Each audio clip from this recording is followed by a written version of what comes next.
যদি আপনারা রামায়ণ দেখে বা পড়ে থাকেন তাহলে আপনারা রাবণের বোন শূর্পণখার সম্পর্কে অবশ্যই জেনে থাকবেন। শূর্পণখা রামায়ণের এমন একটি চরিত্র ছিল যার জন্যই মূলত রাবণকে রাম বধ করেছিলেন। রাম রাবণের যুদ্ধের পর সমস্ত রাক্ষসকুল নষ্ট হয়ে গেলেও শূর্পণখা বেঁচে গিয়েছিল। রাবণের মৃত্যুর পর শূর্পণখার কি হয়েছিল এই বিষয়ে রামায়ণে কোথাও কোনো উল্লেখ দেখতে পাওয়া যায় না।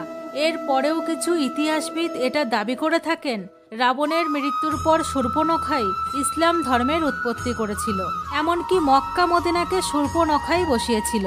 অনেক ইতিহাসবিদ এটাও বলে থাকেন এই পৃথিবীতে উপস্থিত সমস্ত মুসলমান শূর্পণখারই বংশধর। জানি এই সমস্ত কথা একটা গল্পের মতন লাগছে আপনাদের, কিন্তু আজকের এই ভিডিওতে আমি শূর্পণখার সম্পর্কে এমন কিছু রহস্য ভেদ করতে চলেছি যেটা শোনার পর আপনিও অবাক হয়ে যাবেন। রামায়ণ অনুসারে আমাদের এটা বলা হয়ে থাকে রাবণ মাতা সীতার অপহরণ করেছিলেন।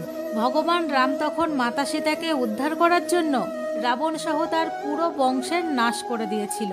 এই সমস্ত রাক্ষসদের মধ্যে একমাত্র রাবণের ভাই বিভীষণ সব সময় ধর্মের রাস্তায় চলত।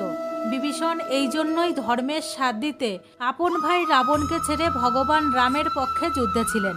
এরপর যখন ভগবান শ্রীরাম রাবণকে বধ করে মাতা সীতাকে উদ্ধার করে বিভীষণকে লঙ্কার সমস্ত রাজ্যের দায়িত্ব সঁপে দিয়েছিলেন, তারপর শূর্পণখার কি হয়েছিল, সে কোথায় চলে গিয়েছিল সেই বিষয়ে কোনো আলোচনা রামায়ণের কোথাও আমরা দেখতে পাই না।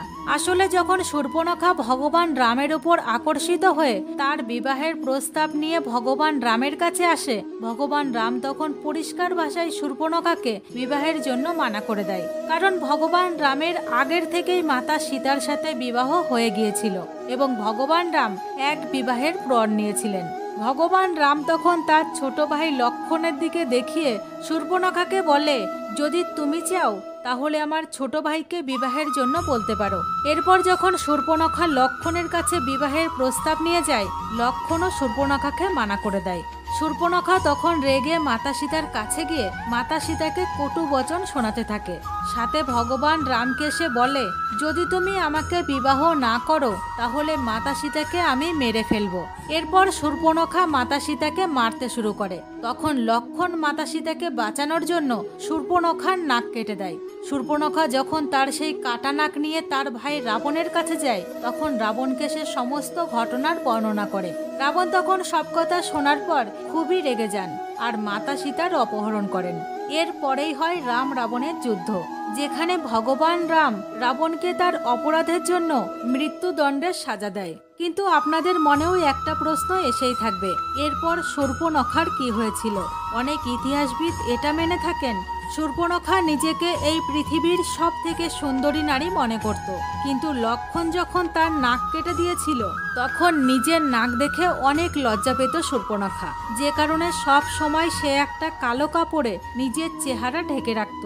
যখন শূর্পণখা জানতে পেরেছিল তার সব ভাই এবং পরিবারের মানুষ ভগবান রামের হাতে বধ হয়েছে, তখন সে দৈত্যগুরু শুক্রাচার্যের কাছে যাওয়ার সিদ্ধান্ত নেয় আর সে শুক্রাচার্যের আশ্রমে গিয়ে তার সাথেই থাকতে শুরু করে। শূর্পণখা এবং শুক্রাচার্য দুইজনের মনেই রাক্ষস বংশ আগে বাড়ানোর ইচ্ছা ছিল, তাই শুক্রাচার্য ভগবান শিবের কঠোর তপস্যা করে ভগবান শিবকে তুষ্ট করে এবং ভগবান শিবের কাছে অসুরদের অমরত্বের প্রার্থনা করে। কিন্তু ভগবান শিব অমরত্বের বরদান না দিয়ে শুক্রাচার্যকে একটি শিবলিঙ্গ প্রদান করেন এবং সাথে বলেন, যদি কোনোদিন কোনো বৈষ্ণব যে ভগবান শ্রীবিষ্ণুর পরম ভক্ত সে যদি এই শিবলিঙ্গের ওপর গঙ্গাজল ঢালে তাহলে সেদিন এই পৃথিবী থেকে পুরো রাক্ষস বংশ ধ্বংস হয়ে যাবে।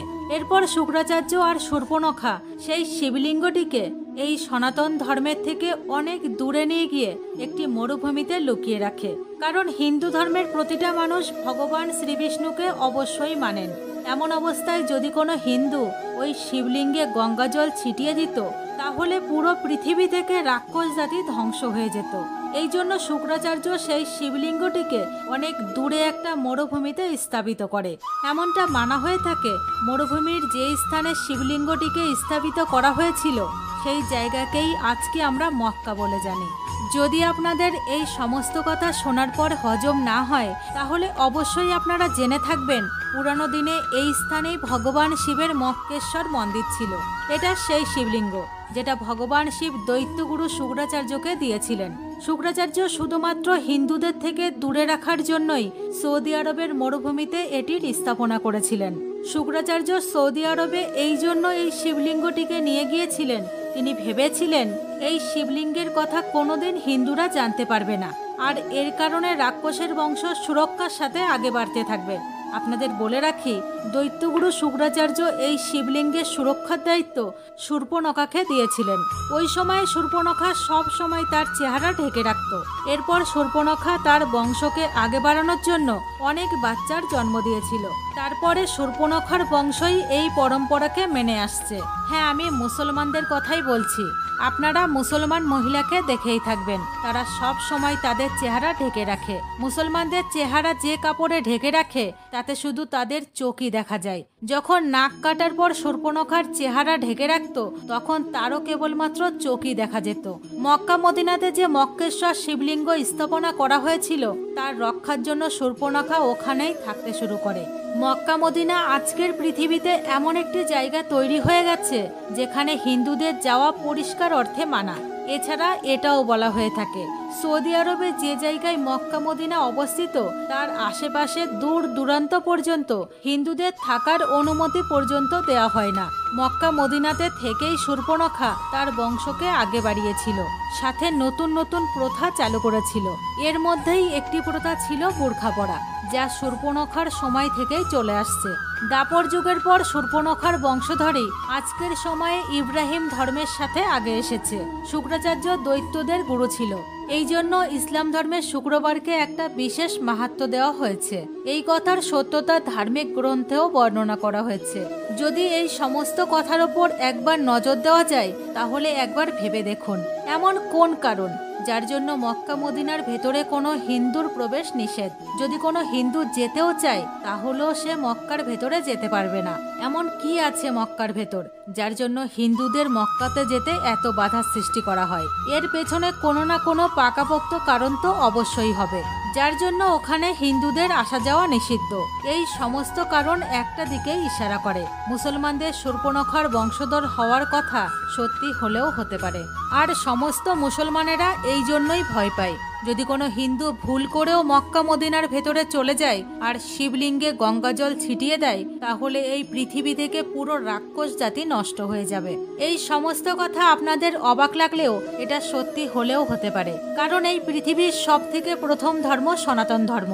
আর এই পৃথিবীতে বসবাসকারী প্রতিটা মানুষ কোথাও না কোথাও কোনো না কোনো ভাবে সনাতন ধর্মের সাথে জড়িত, আর আমাদের ভগবানও সনাতন ধর্মের সাথেই সম্পর্ক রাখে। ঠিক এরকম প্রাচীন সময়েও হতো, কিছু মানুষ একত্রিত হয়ে আলাদা আলাদা ধর্ম আর নিয়ম চালু করত, আর ধীরে ধীরে এই সবকিছুই জাতিতে ভেদ হতে শুরু করে, আর জাতিভেদের পার্থক্য চলে আসে এবং আগে গিয়ে অনেক ধর্মের উৎপত্তি হয়। কিন্তু মুসলমান ধর্মকে নিয়ে এখনো অনেক হিন্দু প্রশ্ন উঠিয়ে থাকেন।